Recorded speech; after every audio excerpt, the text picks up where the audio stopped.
देख सकते हैं Deoli and Sangam Vihar development association से लोग आए थे और देख सकते हैं मुद्दा वही है। पीएम उदय योजना में 1511 कॉलोनी की जो लिस्ट आई थी उसमें देवली क्षेत्र के और संगम विहार क्षेत्र के कई सारे ब्लॉकों को रीज में शो किया गया है और उसके बाद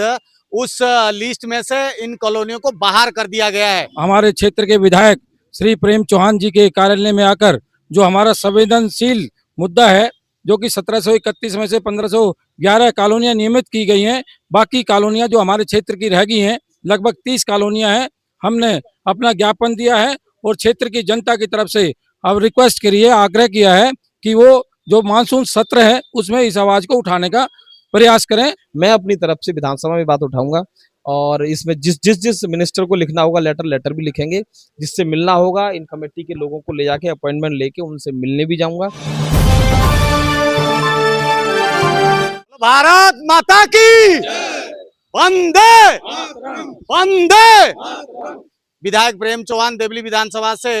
ताल्लुकात रखते हैं और इनको खासकर अथॉरिटी के लोग, जो भी एसोसिएशन के लोग, प्रेसिडेंट साहब से लेकर के सभी पदाधिकारी आए थे और आज एप्लीकेशन दे करके इनको सदन में, खासकर मानसून सत्र जो चल रहा है उसमें विधायक जी के जरिए इस बात को उठाया जाए और विधानसभा के पटल पर विधायक जी इस बात को बोले, वहां पर बहस हो और क्यों हटाया गया और हटा भी गया है तो आने वाले दिनों में इस रीच क्षेत्र को पुनः 2019 में एक बात और जोड़ देता हूं, ये मुद्दा आपको समझना जरूरी है। 1731 कॉलोनी जब 2019 में लिस्ट आई थी उसमें इन कॉलोनियों का नाम था और बाकायदा पीएम उदय रजिस्ट्रेशन के प्रक्रिया में और जो सर्वे हुआ था, कई सारे एजेंसियां आई, यहाँ पर मैपिंग हुई और इसके बाद रजिस्ट्रेशन प्रक्रिया चालू हुई थी। उसमें रजिस्ट्रेशन के कागज बहुत सारे लोगों के पास अभी भी है, मगर फिलहाल उसको निरस्त आप एक तरह से समझ लीजिए, उसको माना जा रहा है क्योंकि अभी वो 1511 की लिस्ट में नहीं है। तो उम्मीद यही है कि आने वाले दिनों में विधायक जी से बात करते हैं,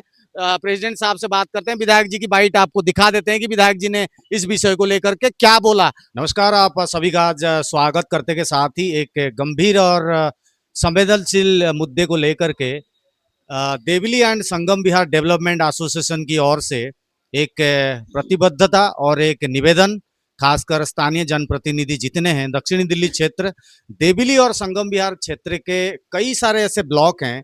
जो कि पीएम उदय योजना से वंचित रह गए हैं। फिलहाल अप्रैल में जब 1511 कॉलोनी की लिस्ट आती है, गेजेट नोटिफिकेशन आता है, उसमें से आप अगर देखेंगे तो देवली और संगम विहार क्षेत्र से तकरीबन 30 प्लस कॉलोनी जो है वो बाहर है।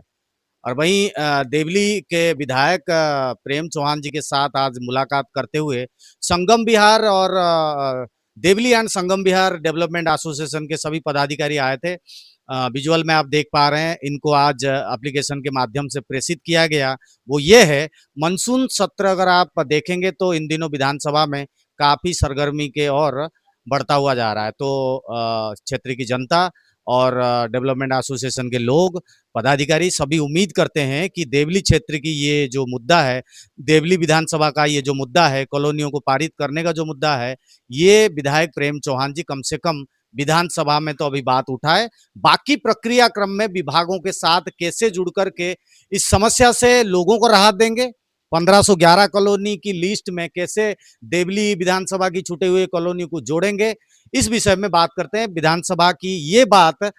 विधायक जी को कितनी समझ है और आगे क्या कुछ करेंगे। विधायक जी, आपका बहुत बहुत स्वागत, अभिनंदन। बहुत बहुत धन्यवाद जी। क्या कहेंगे इस संवेदनशील मुद्दे के ऊपर, आप क्या विचार रखते हैं और कितनी गहनता से इस विषय को लेकर? संवेदनशील तो मैं इतना कहूंगा कि संगम विहार में इससे बड़ा मुद्दा आज तक कभी रहा ही नहीं होगा कि किसी का घर ही चला जाए।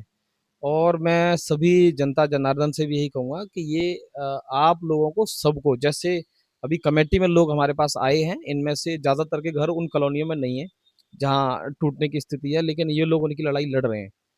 तो जो उस कॉलोनी में बैठे हैं वो भी और जो कॉलोनी के बाहर हैं वो भी, आप कोई भी ये मत सोचिए कि आप बहुत सेफ हैं। अगर टूट गया किसी भी वजह से, इस पे अगर कोई आँच आती है तो आप समझना कि सरकार, क्योंकि हम अनऑथराइज कॉलोनी में बैठे हुए हैं, तो सरकार किसी ना किसी बहाने से उन पे भी जाएगी। सरकार का मतलब होता है कि अधिकारी आइडिया देते हैं बहुत बढ़िया कि भाई इस तरीके से इनको तोड़ दो, और जो बड़े बड़े धन्ना सेठ बैठे हैं, एक बार किसी बड़े सेठ का, अडानी टाइप का ऐसे घूम जाता है हेलीकॉप्टर पर, कहता है ये जगह पूरी चाहिए, तो वो पूरी जगह देनी पड़ जाती है सरकार को। इसलिए हम सबको आवाज उठानी है, आपका मकान आ रहा है या नहीं आ रहा है, जो भी माध्यम हो, आप सोशल मीडिया से उठा सकते हो अपनी आवाज, ताकि सरकार को दबाव फील हो, लगे कि लोग नाराज हो रहे हैं। तो आप कम से कम ना ज्यादा से ज्यादा, अगर इतना ही हो सकता है इतना कर दीजिए कि सोशल मीडिया पोस्ट डाल दीजिए, कहीं ऐसा मूवमेंट हो रहा है, ये सारे साथ एक साथ खड़े हैं, वहां पर आ जाइए, अपनी राय दीजिए कैसे कर सकते हैं। मैं अपनी तरफ से विधानसभा में बात उठाऊंगा, और इसमें जिस मिनिस्टर को लिखना होगा लेटर भी लिखेंगे, जिससे मिलना होगा इन कमेटी के लोगों को ले जाके अपॉइंटमेंट लेके उनसे मिलने भी जाऊंगा। राष्ट्रपति के पास अगर हम समय मांगेंगे और एलजी के पास भी समय मांगेंगे, मेरी पूरी उम्मीद है कि वहां से समय मिलेगा, तो मैं आपका जो प्रतिनिधित्व मंडल जो भी होगा, 4-5 जो भी लोग होंगे, उनके साथ में इस विषय पर उनसे मिलने भी जाऊंगा और अपनी बात भी रखेंगे। और वो सब अपनी एक ही बात कहेंगे, कानून तो सरकार ने बनाना है, जो संसद में बैठे लोग उन्होंने बनाना है। तो हम लोग अपनी बात उठाते रहेंगे, कोशिश करेंगे हर हाल में कि किसी का घर ना टूटे। घर एक बड़ी चीज होती है जीवन में, मतलब पूरा जीवन उसी में निकल जाता है, एक आम आदमी का, गरीब आदमी का, मिडिल क्लास का, उसी में पूरा जीवन निकलता है। तो उसके लिए हम सब खड़े हैं और बहुत मजबूती से खड़े हैं। और मेरे लायक कोई अगर आपकी राय हो, कोई ऐसा सजेशन हो जिस पे हम काम करें ताकि ये वाला काम अच्छे से हो जाए,